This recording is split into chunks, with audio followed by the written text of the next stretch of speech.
Hi everyone. So it's been a bit quiet on the Bond merchandising front lately, but I've recently obtained a few new bits for my collection, so I thought it was a good opportunity to share those with you. Primarily my channel is a Bond merchandise channel, and I'd like to share that with you and to share the latest bits and pieces and give you an idea of what you're buying if you do choose to buy any of these bits. Today I've got the Speed Champions Aston Martin DB5, which was released last week, so quite a recent piece of merchandise. For those who follow Bond merchandise and know what's out there already, you'll be aware that this isn't the first time we've had a Lego DB5. This is now the second in the Lego set. They've stuck with the DB5. That's a manufacturer's go-to car when it comes to Bond. I would like to see more different varieties of cars featuring, but there we go. It's nice to have this kind of Bond merchandise anyway. So this accompanies its bigger brother, which is, I believe, the now discontinued Lego DB5. So the full fat one, if you like. So I've got another video detailing the build for that one, if you want to check it out. So I thought I'd share this with you. I haven't properly opened it yet, so I'll share that with you now. Then I'll start to put it together just to show you the different stages of the build and what you can expect if you were to buy this for yourself. The main advantage of this one is that, unlike its bigger brother, which I think cost about £130 if I remember rightly, several years back, this one cost me £18, so it's a lot more affordable and still fun to put together. So let's take a look. So this is part of the Speed Champions set. So it's part of a wider set of models. It's not a 007 range as such. At the same time, I think they released a car from the Fast and Furious series of films as well. So if you're a fan of those, there's another model there. But they are designed to be on the more affordable side. You can see on the age range there, it's 8+, so it is designed for older children going into teenage years, unlike its bigger brother, which had a bigger age range on it and more difficult to put together. What is noticeable about this one as well is that it does feature, for the first time ever, an official James Bond minifigure. People have put together their own minifigures over the past. It's not difficult to get hold of a tux and a head and put it together to create their own minifigure. And to be honest, with this minifigure, it's blonde, so obviously they're going off Daniel Craig's look.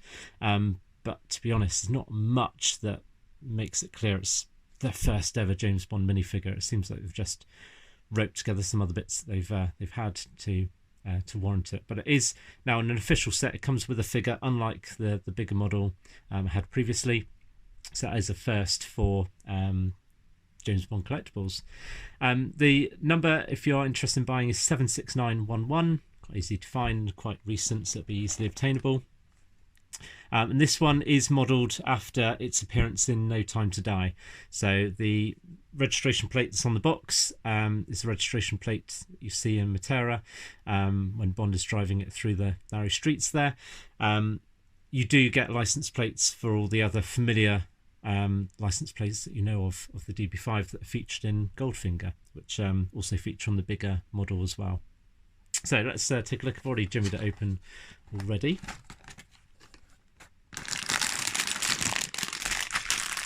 So 2 bags, and if you're used to the Lego system, you get numbered bags. You've got a lot more numbered bags for the bigger model, but they're just designed to make putting the model together easier, basically, so you can refer to a particular bag. There is also in the box the instruction manual. Now, it's nice that, like I say, I have opened this already. Lego are going down the route of providing their pieces in cardboard bags eventually, or paper-based bags, unlike the plastic. They have said that, you know, it's being rolled out, so I've just happened to get the plastic ones, but it's nice to know that Lego are taking those lengths. And then the book itself details exactly what you get in each bag. So bag 1 features the base of the car and the structure of it, and then bag 2 finishes off and puts the upper workings of the car on it. What is worth noting, I imagine you would expect this from a car of this size, and for the price you're paying, you don't get any working gadgets. The best you get is the fact you can change the license plate. It doesn't spiral around as it should technically, but you do have license plates that you can swap out if you want to. You do get your Bond minifigure and bag one as well. You'll notice this one, apparently a number of outlets have suggested that Eon don't like their merchandise aimed at kids to feature guns at all. So you get your James Bond minifigure complete with wrench, because why not get decked out in your tuxedo and do some work on your Aston Martin DB5. There is a workaround for this one, I've been told. MI6HQ detailed this on their Twitter feed last week, so I'll be interested to see if that is true across all countries and that they've rolled out into. I imagine it should be, but I'll detail more in the video later on. So what I'll do is I'll start to put the build together. So I'll start with bag one and put a few bits and show you how the build progresses as I go.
So that's bag one complete. So as you can see, it's been focusing on the base of the car and the rear end.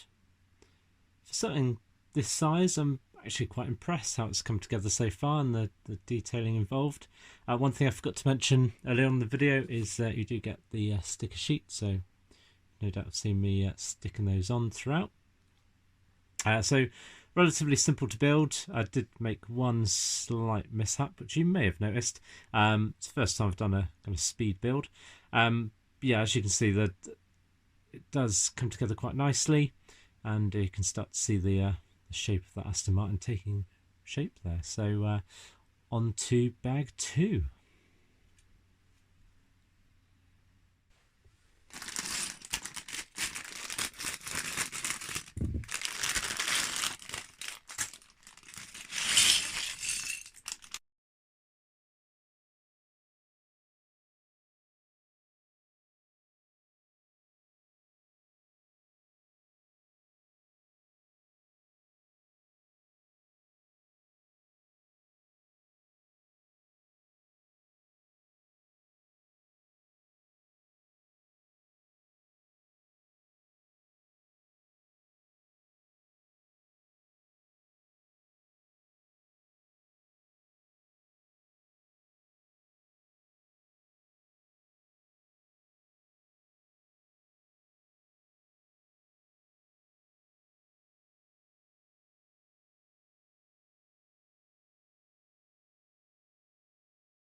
And here we have the completed model.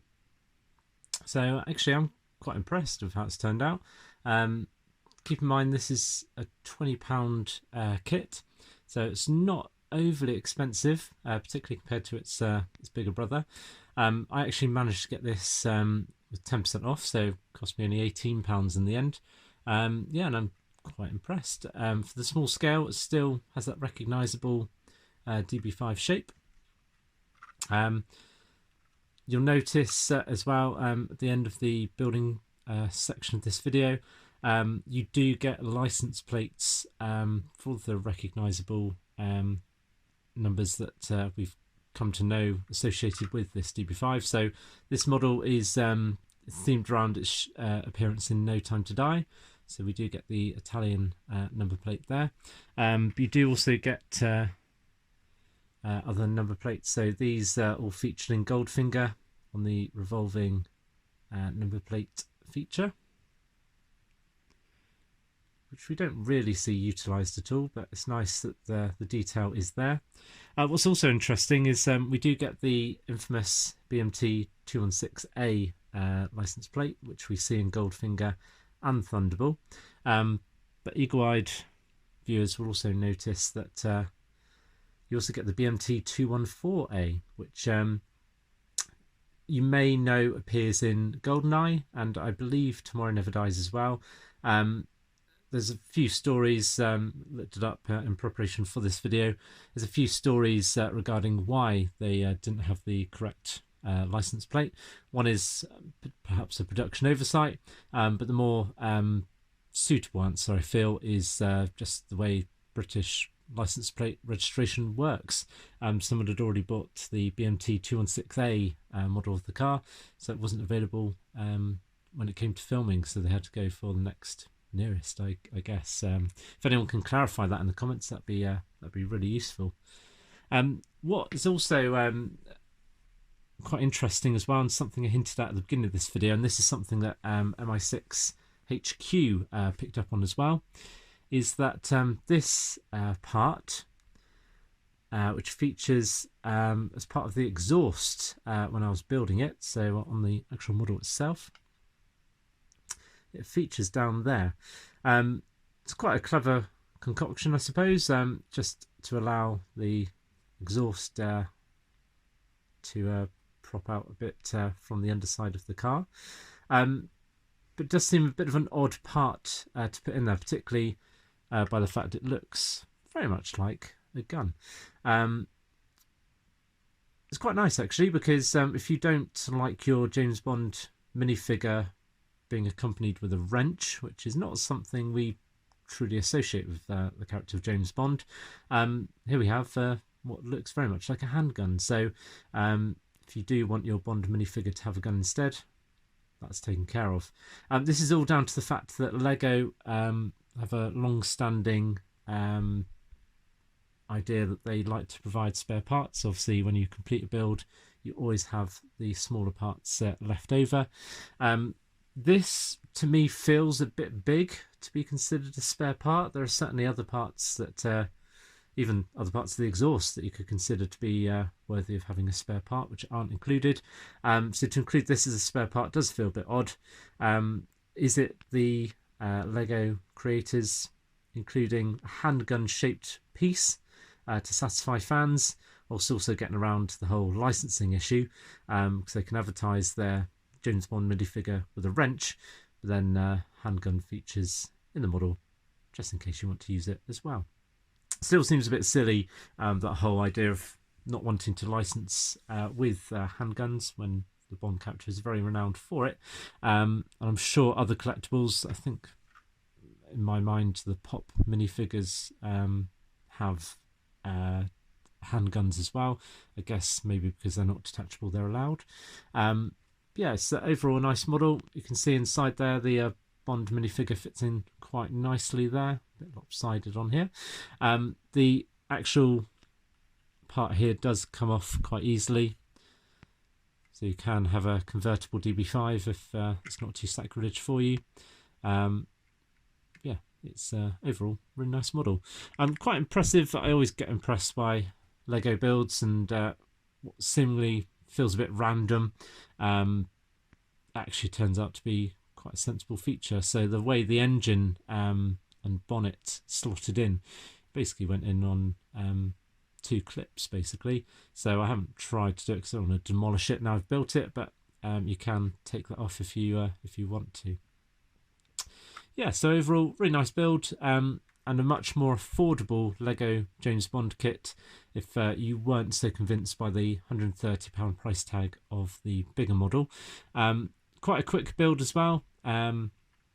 So I was doing it in real time filming it, so probably about an hour or so for the overall build. So it's pretty accessible for most Lego fans as well if you just want a kit to build. So hope that's been useful for you, and do snap it up if you want to. It's quite recently released. I'm sure they'll be selling it for some time to come, but Lego sets are renowned to be discontinued over time. Pretty sure the bigger Aston Martin is no longer available to purchase, so do get it quick if you intend to add it to your collection. So thank you once again for watching. If you'd like any further information, please leave it in the comments, and please hit that subscribe button if you want further Bond collecting videos and other Bond related bits and pieces in the near future. So thank you for watching.